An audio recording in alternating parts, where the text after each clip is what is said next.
Welcome to another session on Nourish Phlourish Vida. If you're joining us for the first time, you are super welcome.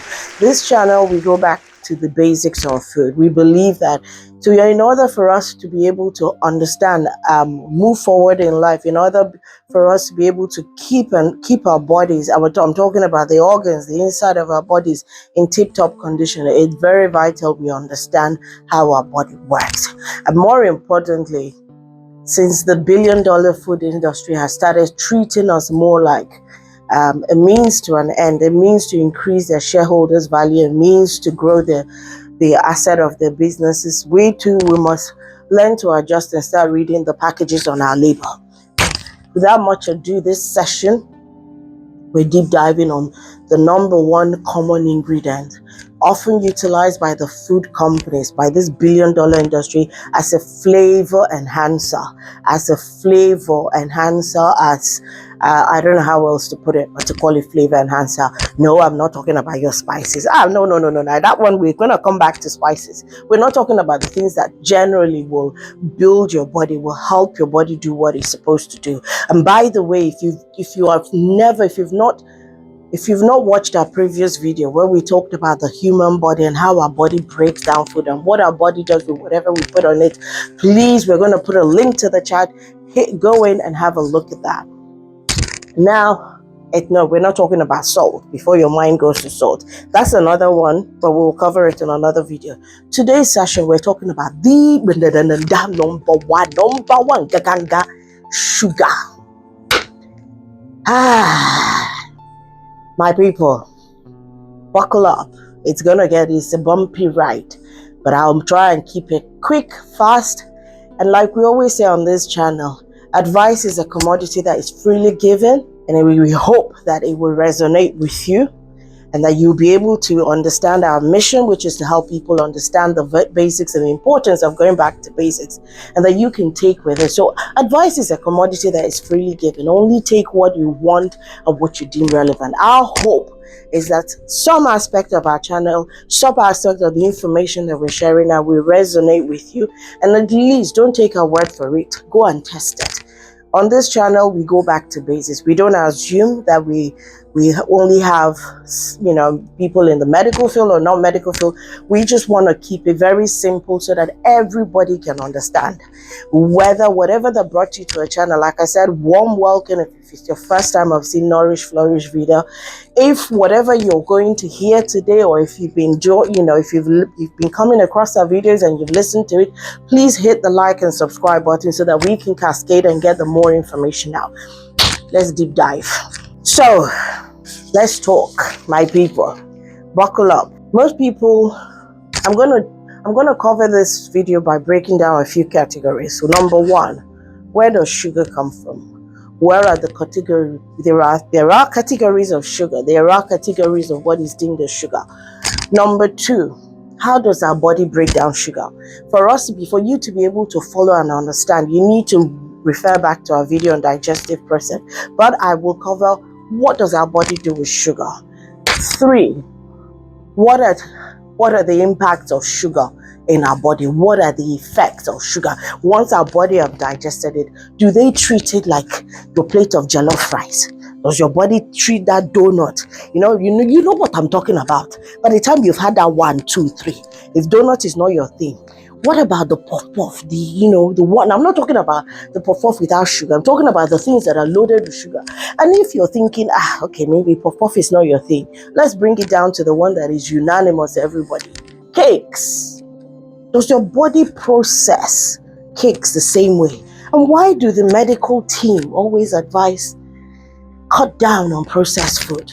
Does your body really know any difference between processed and non-processed? I'm going to break it down. And four, I'm going to bring it right back to how the food industry have used psychology to deceive us. They have removed sugar, but what else is in your food item? What have they replaced sugar with? Some of it you already know, but some of it you need to be able to understand, because they only sell us a facade. It's like when we read a book or we lift a specific phrase and we take things, the English word says is taking it out of context. Is that what they've been doing with us? Let's wake up and not be led by the nose. You have to wake up and not wake up when the body is now beginning to show signs, because as I will say, and I will continue to say it, the human body is a complex system that God has designed, but it's super patient. It's a super patient and enduring system. It endures years of alcohol abuse, years of different abuses that will subject the body, but also one day it's prevalent to break down, and it can prone and it can present in different health issues. Some of it are frightening. Some people deal with it. But this channel, we hope to give you enough information, enough advice that you can go challenge our theory, our findings, our research, and only take what is relevant for you. My people, before I start with sugar, I said that there are 3 categories of sugar. You see, when we eat our carbs, what are the carbs? When we eat our rice, our pasta, our, our potato, whether sweet potato or regular potato, when we have our cassava, apple, our yam, you name it, when you're wondering, carbohydrate, that is the body's natural way. It breaks down those carbohydrates to get sugar called glucose, which gives you energy, helps the body to function. Before we start, I want to make something clear, which I don't think most people are aware of. Your body actually has blood sugar. It has blood sugar. It uses that blood sugar for metabolism, so that it can do the job. It's in the blood, because the blood transporting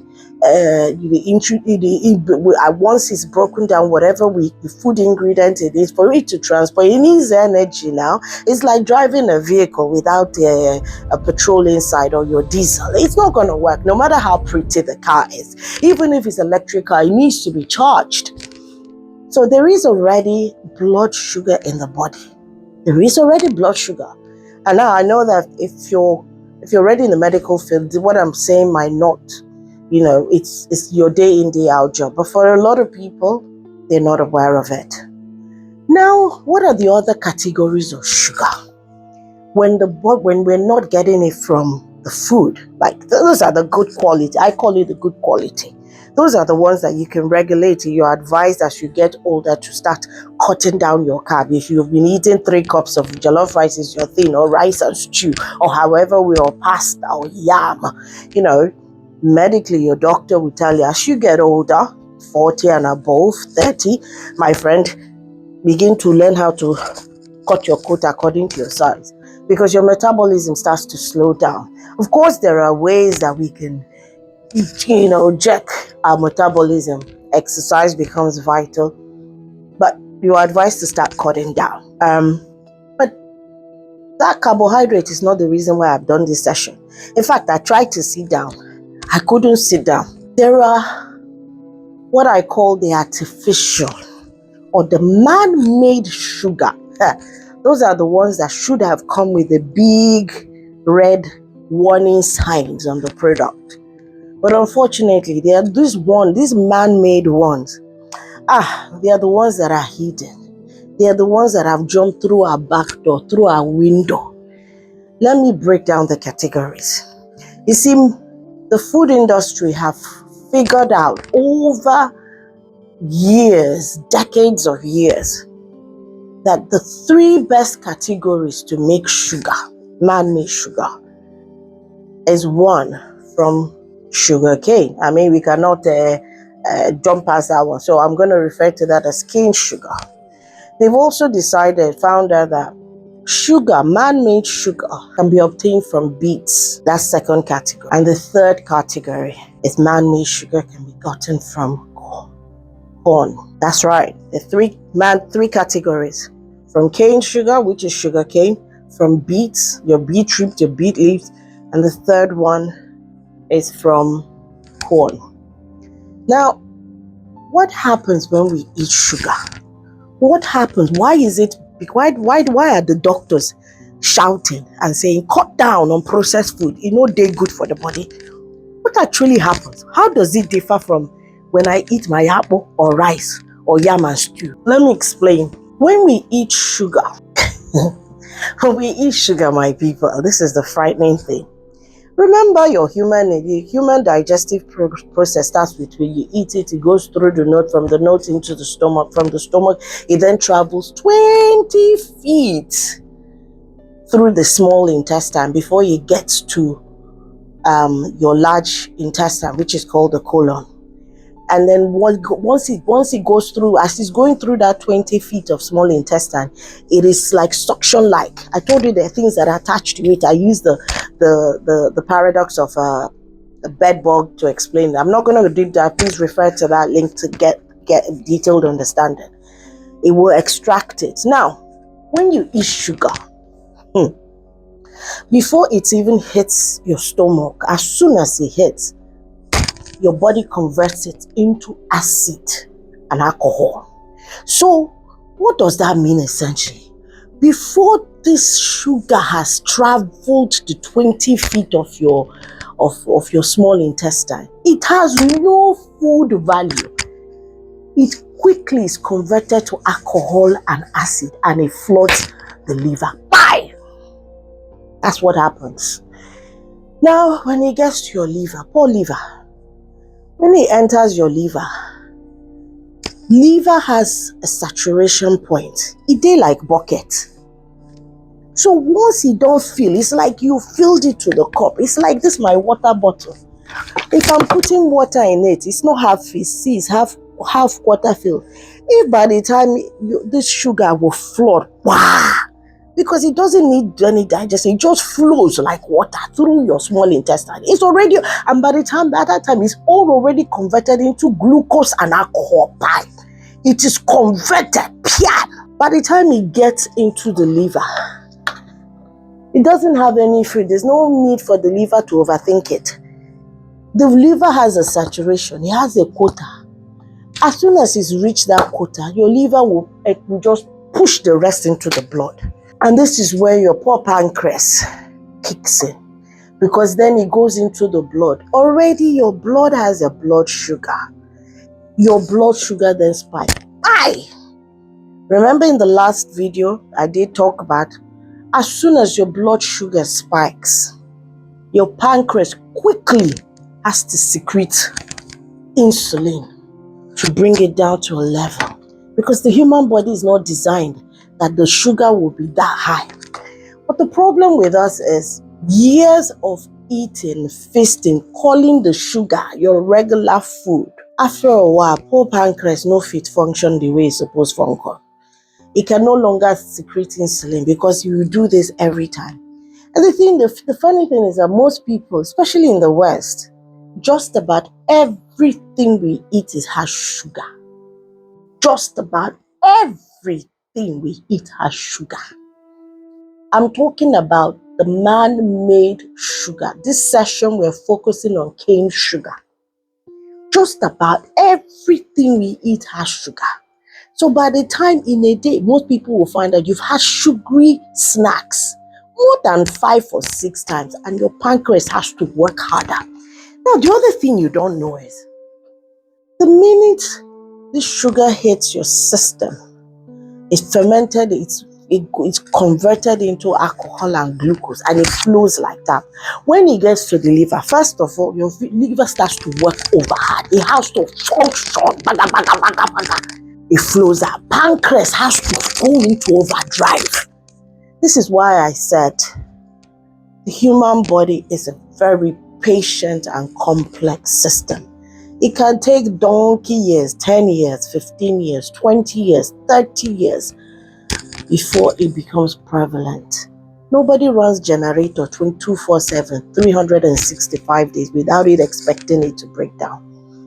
This is why your doctors will tell you, even if you're sweet tooth, you have to start thinking how to. Let me blow your mind before I go into other effects. Even from your stomach, the sugar that we take, this man-made chemical, this man-made chemical, it will disrupt First of all, your gut. So that small intestine, it will disrupt it. It tends to disrupt. It will affect the tissues of your tooth, your mouth. It will lead to loss of tooth. This is why if you're the type that has sugary mouth, you love sugary things constantly. This is some of the thing. It will affect intestinal tract. So that whole small intestine, remember I said it doesn't even go through the 20 feet. It's already fermented. Sugar can also disrupt. It leads to a lot of health issues in liver. I will call those ones out so that you understand some of the health issues it presents in liver. Some of it is very common. Diabetes is one of the liver ailments. Diarrhea, my brother and sister, is one. Constipation is one. Warts is one. Sclerosis is another one. Let me look at my research notes.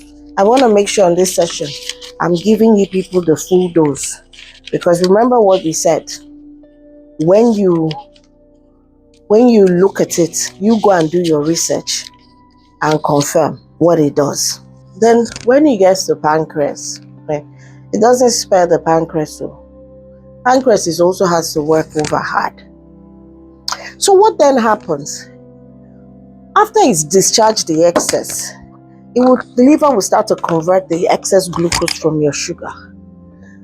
By the time it's taking its quota, he also has his quota. By the time he don't reach his quota, it will convert whatever that is extra that he no longer needs in the body. It will convert it immediately into fat. Bam! And as soon as it converts it into fat, it will push them into your blood. Now the funny thing is that when it now flows through the body, it will go to those muscles that are rarely exercised, and it will hit and go and pack there. I'm talking about your stomach, I'm talking about your hips, I'm talking about your bum, I'm talking about your arms. Any muscle that you rarely exercise, it will go there and it will go there and manifest itself. It doesn't need big grammar. Now let me explain something about cane sugar. This is what the food industry does. We start with sugar cane. That has all the nutrition. Yes, it's sweet, it has all the nutrition. But this is what they do. So I'm going to show you guys why some sugars, I hope people can see this. We have the Moscato, the dark sugar. You have your light brown sugar. You have your cane sugar. What the food industry do is they will treat the sugar cane after they've extracted the juice from the sugar cane. They will refine it. First of all, goes into this dark sugar, or the Muscovado, I beg your pardon. The dark sugar. They will turn it into here. This is the sugar that is moist. This is the first extract from sugar cane. No, but they don't stop there. They will refine it again further. Each time they refine it with acid and turn it from dark sugar into this light brown sugar. All right? This is not where they stop.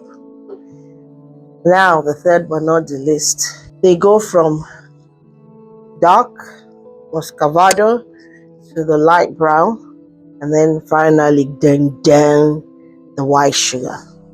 My brothers and my sisters, out of all the sugars, this is the worst one, the white. Why, you ask me? Because they have treated it with sulfuric acid. To get from light brown to this, they need to treat it. This one is so far off the food chain. The closest is dark sugar, the Muscovado. The middle one is the process. After they treat it some more, refine it, they get the light brown. But this one is where they end. This is the final one because nothing happens here.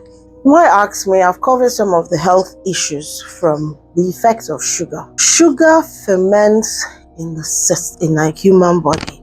The human body is pretty much alkaline based. That's what you will hear people say about the human body being cleaner, healthier, alkaline based. But you see, sugar only just spikes the acid level in your body. It ferments in the body into two types of acid. One is called the acetic acid, and the other one is the carbonic acid. So it ferments into acid and alcohol. Let's cover the acid, particularly acetic acid. When I started this research, you see, the acetic acid was an acid, or is an acid, for people that have warts on the body. They use acetic acid is the acid that they use to burn off warts or from the body.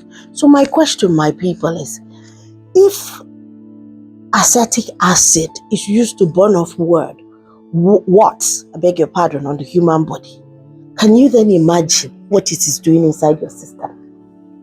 Do you ever ponder and think, what is it doing inside your system? And just in case you cannot relate to my what explanation, do you know that the acetic acid, I said, the body ferments your sugar into acetic acid. If acetic acid is used to treat in the treatment of warts of the body, it's used to burn it off. Can you imagine what it does? The other thing that it does, sugar does in your body, it affects your intestinal guts. It affects the nerves of the body. Yes, I said it. It affects the nerves of your body. That's another thing it does. I don't think they tell you this. Now, let's talk about fruits. Because now we're looking at the impact. I've covered a few bits. The impact of sugar on the body. Did you know that fruit is treated by our body as cleansers? This is why if you're having constipation and you have fruit first thing on an empty stomach, chances are you will need the bathroom, or you will have the trigger to go to use the bathroom for number 2. But the minute you add sugar and fruit together, and we know where I'm going to, I'm talking about the dessert. Yes, your apple pie, your this and that, couple of all those ones. You see, just because it tastes sweet on the mouth, your body, it's a different chemical reaction. That same fruit now combined with sugar and of course cooked, it's a different chemical reaction taking place inside your body, my people. It becomes a chemical reaction that builds up acid in the human body. It builds up acid in the human body. Now we've covered acid. Let's look at the alcohol, because the body is not spared. The alcohol, your liver has to work over time. I use the analogy of a water bottle. The liver will convert alcohol into glycogen. Any excess, it will just spill it. It will just command it to go into the bloodstream. Piam! The glycogen that it converts it, the body will use what it will. The glycogen in the body the liver will just convert it straight into fat, and it will push it into will expel it, because it's not doing anything in the liver. The liver is not using your glycogen. It will just convert it into fat quickly, and then tell it to get out of the liver. Again, it will flow, bam, bam, bam, bam, bam, bam. It will flow, just go to where the muscle groups that you rarely exercise, and that's where you will then live. I called it out earlier. Also, your pancreas is not spared though. I don't think it's spared. Your pancreas works over time. It works over time. You see, I reiterate it again, the 3 organs that are super, super important, that goes into action the minute we eat something, is the liver, the pancreas, the gallbladder. It will go into action.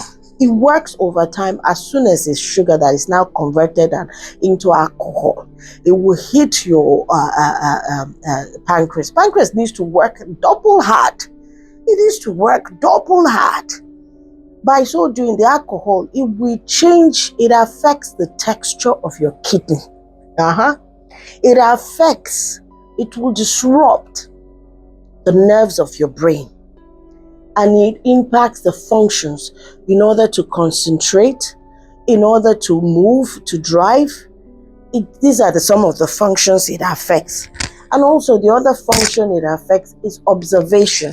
It does this thing, imagine it. So you might be thinking, oh, sugar. See, the reason why I call sugar a man-made chemical that the food industry geniusly created, it treats it. See, sugar and alcohol, they're not that far apart.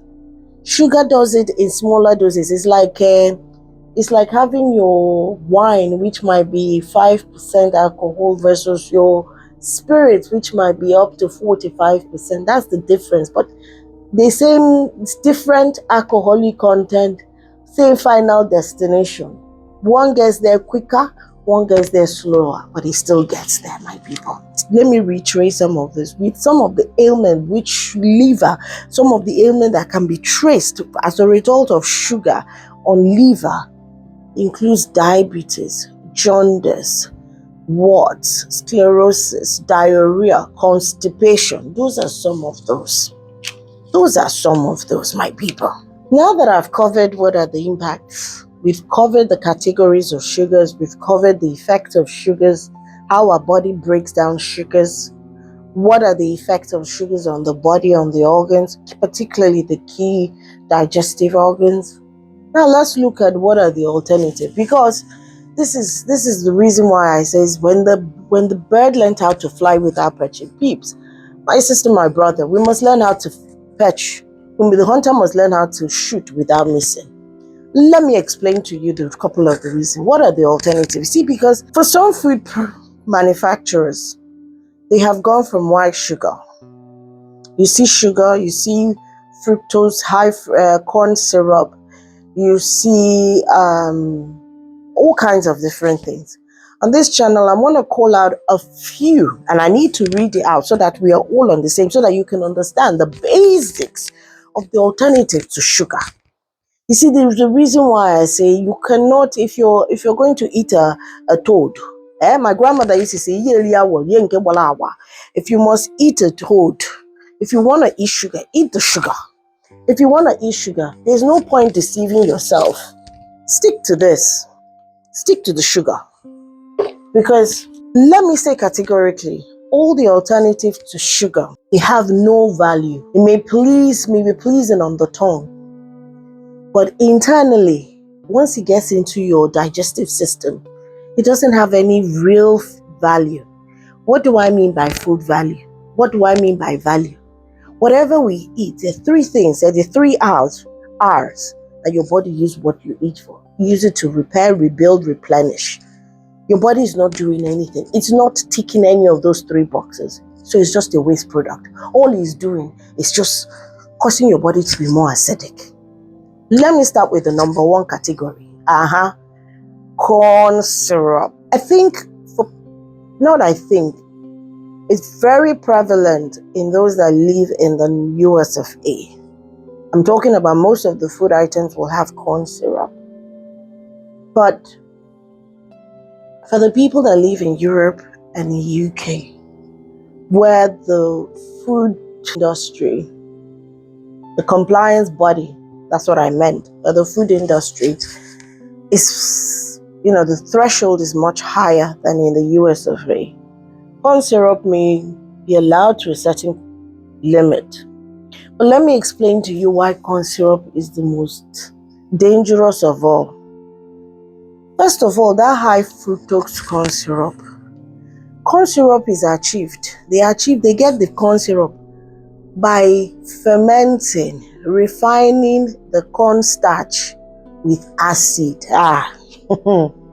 They use acid to refine it, to get it into syrup at a very high level. So tell me, people, tell me, my brother and sister, how something that you refine with an acid, if you want to know how the acid feels, if you've never been prevalent to having reflux, acid reflux, that's a partially digested food, come back through your esophagus. You don't know that it burns. You will never appreciate how it hurts. But in order to get corn syrup is they treat corn starch with acid, and the byproduct is corn syrup. My people. Now let me hit you bullseye with the second bit. The only organ that can digest it, and it digests it by working overdrive, is the liver. That's another one. We will cover a session on the food filler.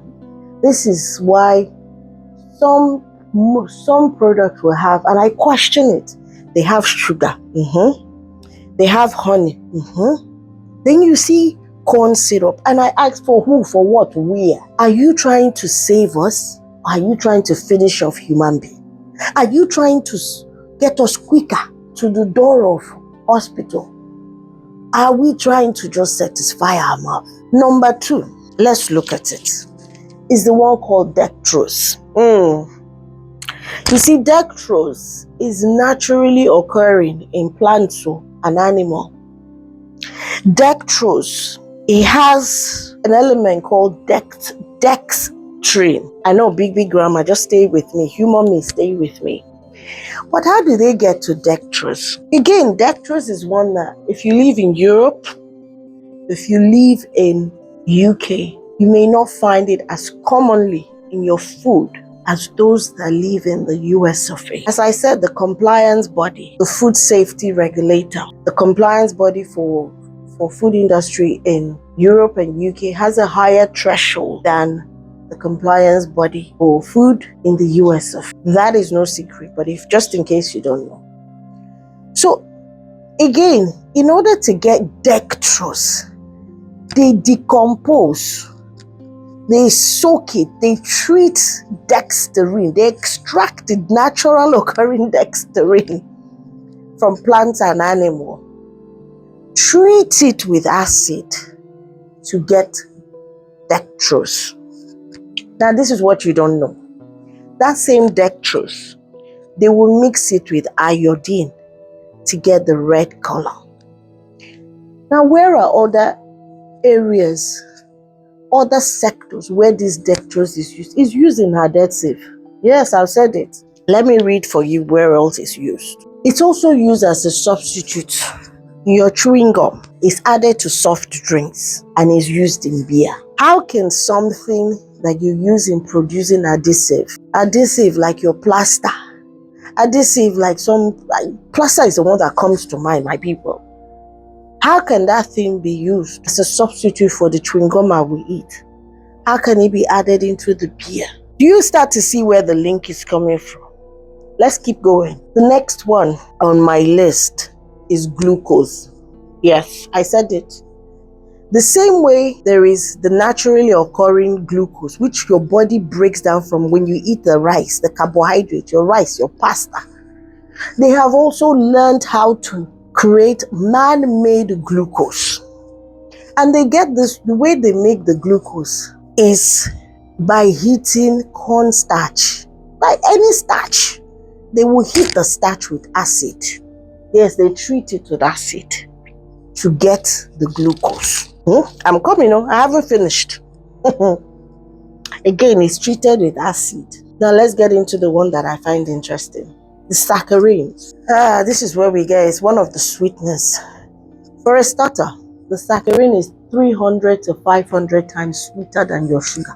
Even the west of the white sugar, it is 300 to 500 times sweeter than sugar. How do they make it, you may ask? Saccharin is made, hey, wait for it, from the coal tar. Yes, they have to dehydrate the coal tar. It's made from coal tar. They dehydrate a saccharinic acid in the coal tar, and that is how saccharin is gotten. So I'm asking a question here.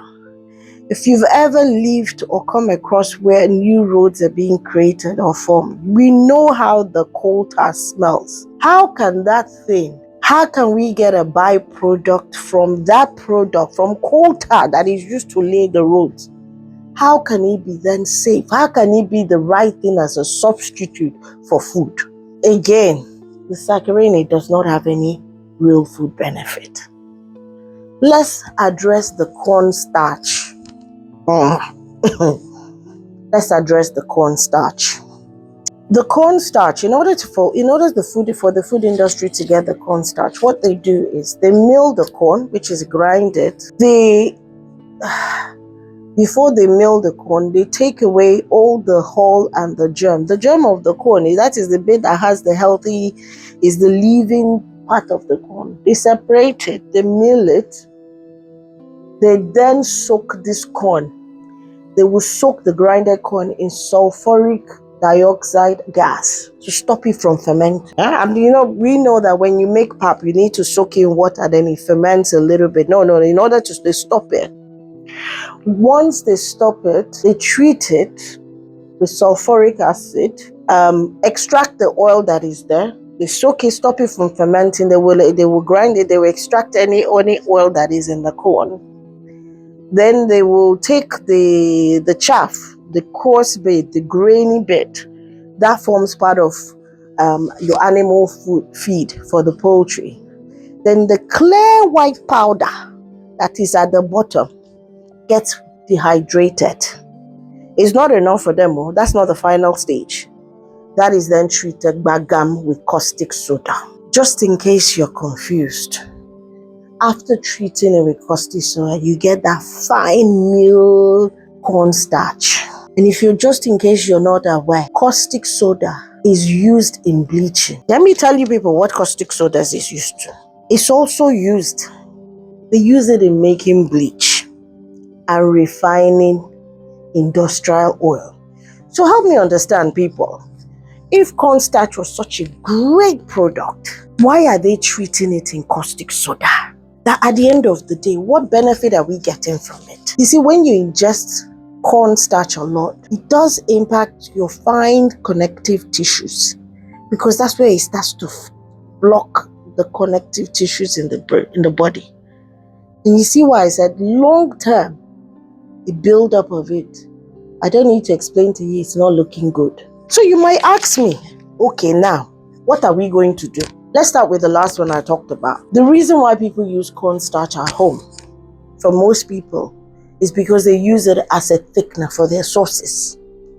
Instead of using a cornstarch, let me give you the alternatives to cornstarch. Rice flour, tapioca starch, potato starch. These are alternatives that we can use. And if you're thinking about, well, how do I cut down sugar? If you have a sweet tooth, this session is not to say you don't go hit hard on sugar and just you don't slam the brakes. It's a gradual process. You see, people have often referred to sugar as the same way that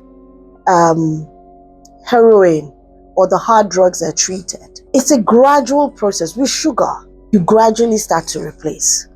The one good thing that the body or the liver sees as a constructive, as a positive, it will help the liver to rebuild. It's raw honey. If you've got one around you, do not hesitate to go get that. Raw honey is something that your body sees as a positive. It will help it rebuild. Remember what I said, everything we eat forms into the 3 R's. Your body is either going to use it to repair, rebuild, or replenish. And for liver, the liver will appreciate you. The raw honey may not be as instantly sweet and satisfying as your sugar if you've been consuming lots of sugar for years. But your body inside will be thanking you. There is one more that I missed out on the alternatives for sugar. Is the one called aspartame. Now, in order to get the aspartame, which is another alternative that is commonly found in sugars, is commonly found in chewing gums. I mean, this source I read is, if you need, we can give you the source. You can go to the European patent for aspartame and then read that. Aspartame is formed from treated bacterial waste. So basically, they treat waste products of genetically modified E. coli bacteria. I don't know for you whether it's resonate, but aspartame, the sugar cane, at least, no matter a bad pass, it still starts with sugar. It still starts with sugar. Aspartame, which is very common in chewing gums, in drinks, and they will tell you sweetener, which is 50 times more sweeter than the sugar, does not have a nutritional value. It does not give your body anything. and to add pepper, to add firewood to the fire already. It is made from waste product that are genetically modified. I am talking about the E. coli bacteria. The same bacteria that when it's in the egg is deadly, is what is modified and treated, and the final byproduct is aspartame. Now you might ask, why are the food industries going to this level? It is a lot cheaper. It is 1,000,000 times cheaper for them to manufacture this in the lab than to spend money and buy the real sugar cane. Not to talk about the process to keep treating it, because they don't want the muscovado sugar, which is the dark brown sugar, because this sugar is the moist. It's still the moistest of all the sugars. They don't want to treat it further, go from muscovado to the light brown to the white sugar. No, it builds up cost. Why? It's easier for them to take something that is not even real product, something that is not real product, and take it through and create it in the lab. You see why I call sugar, it's not just a drug, it's a man-made. If I leave you with anything on this channel today on sugar, it is the fact that just because something tastes sweet and exceedingly pleasant in the lips, in the mouth when you eat it, do not get it twisted. Once it passes your mouth, it may be a completely, totally different chemical reaction. You might have started eating it thinking it is doing this job like fruit that is supposed to cleanse your system, help your colon cleanse, help the body be a cleanser, clean out all the nyama waiting inside the body. But just because it's now been cooked, roasted, made, prepared with sugar in the mouth, and it tastes fantastically on your taste bud, by the time it don't enter your system, my brother, my sister, handshake has passed elbow. It has become something that over time, if you consume that regularly, heaven knows where you will end up. I want to leave you with something is, if you're looking for alternative for sugar, let's go back to the basics. Start slowly. Don't go hard, boom, because you can't make it. It's like a drug. You will not take it. Start to think about replacing it with natural. And if you're struggling on what is the alternative, replace your tea. Instead of sugar, use raw honey. Slowly you will get there. And particularly if you're aging gracefully, because that's what I call it. If you're aging gracefully, help your body carry you for longer. You only have one body. When you don't want to get to the door of ill health before you begin to appreciate and go, had I known. If the content today, if you found anything useful on our channel, if you've loved any aspect of what we shared, hit the like and subscribe button. And join the millions of people. Let us go back to the basics of food, and let us not be led by our noses by the billion-dollar food industry who do not have your interest at heart. Well, thank you for joining us on another session of Nourish Phlourish Vida. And I look forward to seeing you on the next session. Until then, keep living, keep nourishing, keep flourishing, and keep living life with the hand of God upon your life. See you in the next video. Stay blessed.